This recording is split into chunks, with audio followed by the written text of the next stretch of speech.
Bahkan kata Nabi SAW, seorang mukmin itu seperti lebah. Kalau dia makan, dia hanya makan yang baik saja. Lebah itu maunya yang manis dan diambil dari sari bunga. Walaupun ada lebah-lebah sekarang yang sudah mulai diberikan hal-hal selain daripada ini. Seperti misalnya ada orang-orang yang curang kadang-kadang. Saya dapat informasi dari salah satu kerabat kami yang kebetulan juga memang dagang madu ini. Jadi karung ditaruh gula, kemudian dibasahin dengan air sehingga lebahnya ke situ. Ini berbahaya madunya nanti. Karena manisnya itu hasilnya pun dari gula, dan ini berbahaya bagi orang yang penyakit gula. Padahal sebenarnya madu dalam sabda Nabi SAW, kesembuhan ada di 3 hal. Ya, diminum madu, kemudian sayapan pisau bekam, dan juga kai. Sudah pernah saya jelaskan, kai menggunakan besi panas.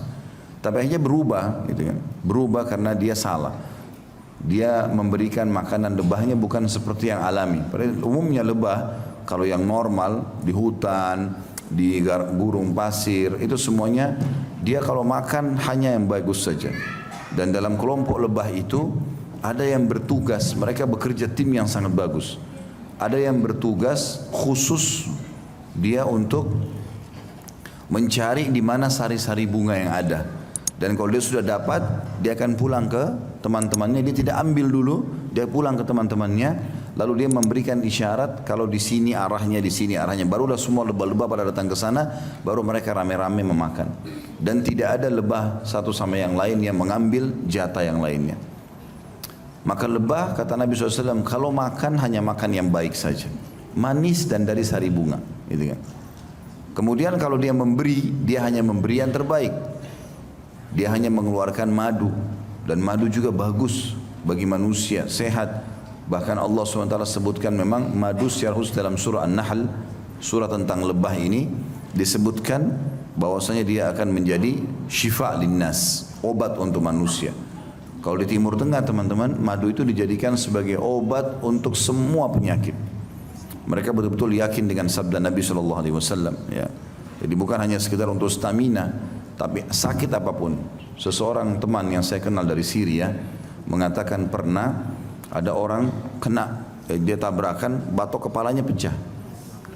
Dan datang ke dokter, dokter mengatakan sudah tidak bisa buat apa-apa. Maka kerabatnya waktu pulang, ada satu yang memang sangat yakin dengan sabda Nabi SAW ini, mengambil madu kemudian meletakkan di antara belahan kepala itu. Subhanallah, dalam hitungan jam batok kepalanya bersatu lagi.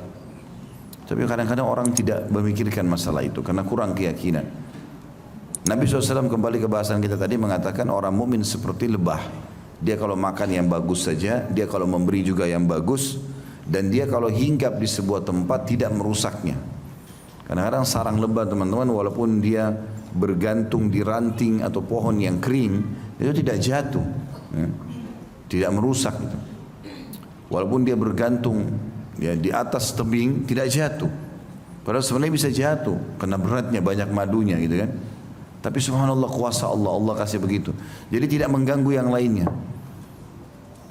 Dan penutupan kata Nabi SAW, kalau dia diganggu, sengatannya mematikan. Itu ciri seorang muslim. Selalu memberi yang terbaik. Ya. Selalu juga kalau punya pendapatan hanya yang terbaik, tidak mengganggu orang lain. Dan kalau dia hinggap atau datang di sebuah tempat, tinggal di sebuah komplek perumahan, di RT, di RW manapun, di negeri manapun, dia selalu bermanfaat bagi orang lain. Tidak pernah tidak. Tapi kalau diganggu dari sisi agamanya, maka sengatannya mematikan. Mereka siap mati membela agamanya. Itu ciri orang mukmin. Oleh karena itu teman-teman, tidak boleh sama sekali kita masukkan di kamus hidup kita mengganggu orang lain.